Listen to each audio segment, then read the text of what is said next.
Hello and welcome to episode 57 of the Fish Tank on this historic day. Today, earlier on at about 1 o'clock in the morning, I think the exact time was 2:56 or 2:54, something like that, there was an earthquake. The first earthquake I've ever experienced. I'm not even sure what to say about it. I'll talk about it later on. But anyway, welcome to episode 57. This, also number 57, is the address of the headquarters of Jimbo Studio. Jimbo lives at number 57. I'm not going to give away his road, that'd be a bit reckless. I'm not going to sort of say his address out publicly on the internet. We lived at number 57. Don't say his road. Well, he did live at number 57, but his house has now fallen down thanks to the earthquake. Not good, obviously. So Fish Tank's now been running for 13 months, which ironically is the same amount of time that the Arsenal player Eduardo will be out for his injury, possibly. We wish him a speedy recovery. A very talented player. It was a horrendous accident, horrendous injury that he sustained in Saturday's match. So it's time for Apologies of the Week. On last week's show, I was talking about a friend of mine, Scott Sandiford. I referred to him as being unfunny, which is in itself untrue. He is actually quite a funny lad. He was quite appalled at the way at what I said about him, perhaps a little bit too harsh. And I also referred to him as being a little bit fat, rotund, tubby, porky, podgy. Call it what you like. I implied it was quite big boned, and that's a bit unfair. There's no need for it. So sorry about that. But I would like to sort of give a bit of advice for him. Please do not jump up and down again. You saw what happened this morning, okay? 5.3 on the Richter scale, Scott. Honestly, mate, I told you not to jump up and down. But there you go. So anyway, there was the earthquake last night. I've got a little earthquake safety kit. I'm carrying a whistle around with me everywhere. Whistle that doesn't fully work by the sounds of it. And also, in case of future emergencies, I'm going to carry this safety hat around, my cricket helmet. So just in case anything hits me on the head, hopefully I'll be fine. But I was alright actually during the earthquake. I was just just entertaining a lady kind of thing, perhaps. I was in bed and my bed was shaking and rocking, and then the earthquake struck as well. So I wasn't really that fussed, to be honest. I just wondered what was happening because I was kind of semi-asleep, Basically, I was just dozing in bed.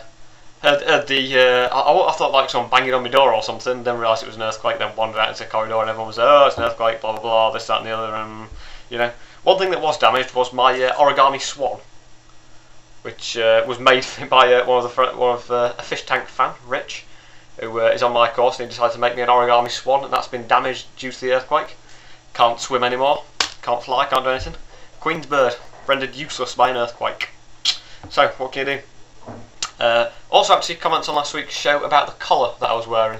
Apparently, it was half up on one side and half down on the other side. So I've ironed it out this week, and it's all fully down. So there you go. So what's been happening other than the earthquake? Well, YouTube has been in the news. This is the site that I'm doing this for before it gets transferred to Jimbo Studios or embedded onto Jimbo Studios. Has been in the news. Apparently, they have found people committing crimes via sort of looking them up on YouTube, and they found them committing crimes and things like that. Fortunately, there's no crimes going on at the moment in this episode of the Fish Tank or anything like that. It's all fully legal. There's nothing happening under the table that you shouldn't know about. But yeah, it seems a bit of a strange one. I mean, there was a case recently where a man got told off. It was a policeman. It was an off-duty policeman. It was part of the traffic cops team, and he was doing about 140 miles an hour on the motorway. And he got off on that for some reason. He got off claiming that because he was a policeman off duty, he was just going to test his car out, and that's fine. So it seems a bit drastic, going about 140 miles an hour. I suppose we're lucky he's not part of the armed response unit or anything like that. Certainly dread to think what happens when he gets his truncheon out. But, it seems a bit strange where you can just sort of link a crime to your job and then you can just get off with it. I mean, if I was still sort of murdering someone with a mallet, would I be sort of let off, legally speaking, if I was to say I was just a croquet player just practicing my swing and stuff like that? Don't know, it's a bit of a dodgy one. So yeah, it's time for the Celebometer. Who would I like on the show?